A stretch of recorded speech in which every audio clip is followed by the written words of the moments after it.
In the valley of Nis, the accursed waning moon shines thinly, tearing a path for its light with feeble horns through the lethal foliage of the great Euparis tree. And within the depths of the valley, where the light reaches not, move forms not meant to be beheld.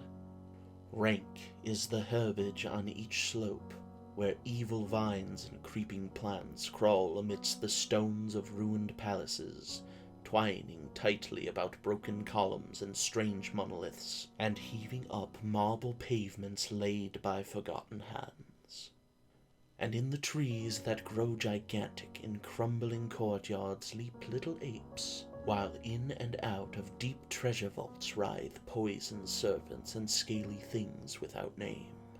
Vast are the stones which sleep beneath coverlets of dank moss, and mighty were the walls from which they fell. For old time did their builders erect them, and in sooth they yet serve nobly, for beneath them the grey toad makes his habitation. At the very bottom of the valley lies the river Than, whose waters are slimy and filled with weeds. From hidden springs it rises, and to subterranean grottos it flows, so that the demon of the valley knows not why its waters are red, nor whither they are bound. The genie that haunts the moonbeams spake to the demon of the valley, saying, "I am old and forget much. Tell me the deeds and aspect and name of them who built these things of stone." And the demon replied, "I am memory, and am wise in lore of the past, but I too am old. These beings were like the waters of the river Than, not to be understood.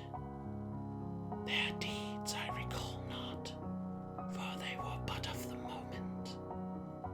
Their aspect I recall dimly. It was like to that of the little apes in the trees. Their name I recall clearly, for it rhymed with that of the river. These beings of yesterday were called man." So the genie flew back to the thin-horned moon, and the demon looked intently at a little ape in a tree that grew in a crumbling courtyard.